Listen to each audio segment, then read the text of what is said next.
নমস্কার, তুহিনাস টাইম স্টোরিতে তোমাদের সকলকে স্বাগত জানাই।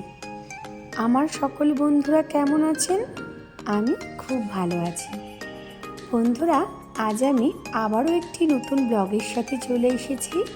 তো দেরি না করে চলুন ব্লগটি শুরু করা যাক। দিনটি ছিল 26শে ফেব্রুয়ারি, বুধবার, আর মহাকুম্ভের মহাস্নানের শেষ দিন।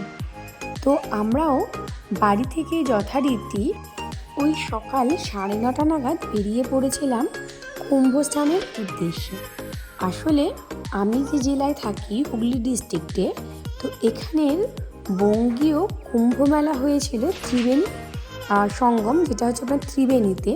তো যেহেতু আমরা প্রয়াগরাজ যেতে পারিনি এবং সম্ভব হয়নি, পরিস্থিতি পাইনি যাওয়ার, তো সে কারণের জন্য আমরা বঙ্গীয় কুম্ভ মেলা ত্রিবেণীতে যেটা করা হয়েছিল, সেই ত্রিবেণী ঘাটে আমরা স্নানের উদ্দেশ্যে পরিবারের সাথে বেরিয়ে পড়েছিলাম।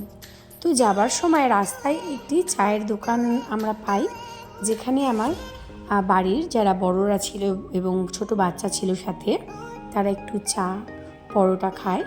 এবং আমি যেহেতু উপবাস ছিলাম, সে কারণের জন্য আমি কিছু খাইনি। বাকিরা সবাই চা বিস্কিট খেয়েছিল, পরোটা খেয়েছিল। তো খেয়ে আমরা ওখান থেকে বেরিয়ে পড়লাম। তো যাওয়ার পথে ব্যান্ডেল চার্চের সামনে থেকে আমরা যাচ্ছিলাম, তো তারই কিছুটা ভিডিও আমি নিতে পেরেছিলাম। তো সেটারই কিছুটা ক্লিপ আপনাদের সাথে শেয়ার করলাম। এবং আমার বাচ্চাকে আমি জিজ্ঞাসা করছিলাম যে তুমি কোথায় যাচ্ছ? তো বলছে হর হর গঙ্গে মহাকুম্ভে, মানে মহাকুম্ভে যাচ্ছে। কারণ ওকে আমরা বলেছিলাম কুম্ভ স্নান করতে যাব, এবং এখন প্রত্যেক দিনই সেই কুম্ভের একটা ভিডিও আপনার ইউটিউবে এবং টিভিতে দেখানো হচ্ছিল। তো ও ভাবছে ওই সেই কুম্ভেও যাচ্ছে, খুব আনন্দের সাথেই আমার বাচ্চা যাচ্ছিল।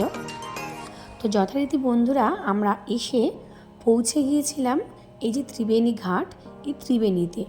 এবং রাস্তায় আসার সময় প্রচুর জ্যাম ছিল। তো সে কারণে আমরা যে টোটো করে এসেছি, সেই টোটোটি অনেকটা পেছনে রাখা হয়েছিল। সেখান থেকে ধরুন আমরা ওই 1 কিলোমিটার মতন হেঁটেছিলাম। তো হেঁটে আমরা যে ঘাটটা এসেছিলাম, এই ঘাটটি হচ্ছে রাজাঘাট। এই রাজাঘাট ছাড়াও এখানে অনেকগুলো ঘাট আছে, যেটা আপনার ধরুন আশ্রম ঘাট, ত্রিবেণী ঘাট, যেটাতে আপনার 3টে নদীর সংযোগস্থল, যেটা সেই ঘাটে আমরা যেতে পারিনি, তার আগের ঘাটে আমরা স্নান করেছি। কারণ সেই ঘাটে এতটাই পরিমাণে ভিড় ছিল যে আমরা সেখানে ঢুকতে পারিনি, এবং সেখানকারও কোনো ভিডিও আমি ক্লিপ নিতে পারিনি, তাই দেখাতে পারছি না। তো এই ঘাটটি তুলনামূলক কিছুটা হলেও ফাঁকা ছিল, তাই আমরা এই ঘাটে এসেছিলাম। এবং এই ঘাটের শুধুমাত্র যে ফাঁকা সেটা বড় কথা নয়, এই ঘাটের চারিপাশটা খুব পরিষ্কার ছিল। এবং সবথেকে বড় যেটা খুব ভালো লেগেছে ঘাটটির, যে আমরা যখন সিঁড়ি থেকে আমরা নেমে গঙ্গা স্নানের উদ্দেশ্যে নামছিলাম, তো তখন অনেকটা চওড়া, ধরুন অনেকটা বালি আছে, যেখানে স্লিপারি ব্যাপারটা নেই। হেঁটে হেঁটে অনেকটা দূর অবধি যাওয়া যাচ্ছিল, পা পিছল খাচ্ছিল না, এরকম কিছু হচ্ছিল না। তো সেভাবে হেঁটে হেঁটে অনেকটা দূর অবধি গিয়েই আমরা স্নান করতে পেরেছি। আর তার সাথে যেটা আরও একটি ভালো, যেটা এই ঘাটটির একটি গুণ, সেটা হলো যে এই ঘাটের যে আপনার জলের যে ব্যাপারটা আছে, গঙ্গার জল এতটাই পরিষ্কার, চারিপাশের যে অনেক সময় অনেক কিছু নোংরা প্লাস্টিক বলুন, বোতল বলুন, যে ফেলে রাখার যে ব্যাপারটা থাকে, অনেকে স্নান করতে গিয়ে আমাকে জামা কাপড়ও ওখানে ফেলে চলে আসে, অনেকে আবার মুন্ডান করায়, চুল ঠুল কাটে, তো অনেকে ফেলে আসে, সেটা কিন্তু এই ঘাটটিতে ছিল না। খুবই পরিষ্কার পরিচ্ছন্ন একটি ঘাট, যেটা ত্রিবেণীতে এই রাজাঘাট আমরা গিয়েছিলাম, দেখে খুব ভালো লাগলো। যথারীতি জানি না অন্যান্য সময় গঙ্গায় স্নান করেছি, এবং সেদিনও স্নানটি করলাম। তো যখন মা গঙ্গাকে প্রণাম করে আমি ডুব দিচ্ছিলাম, তো অন্তর থেকে একটা আলাদা ধরনের একটা আনন্দ বলুন, শান্তি বলুন, যেন মনে হচ্ছে প্রতিটা ডুবের সাথে আমি পাচ্ছিলাম।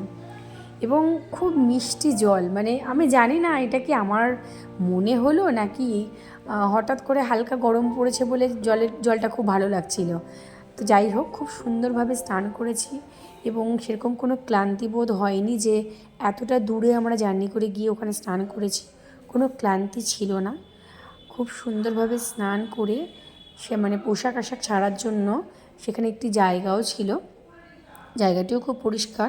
তো সে বাথরুমে আমরা গিয়ে জামা কাপড় চেঞ্জ করি, সেখান থেকে নতুন পোশাক পরে আমি চলে গিয়েছিলাম এই রাধাকৃষ্ণের মন্দিরে, যেখানে ফটো তোলার নিষেধ ছিল, কিন্তু আমি সেটা খেয়াল করিনি।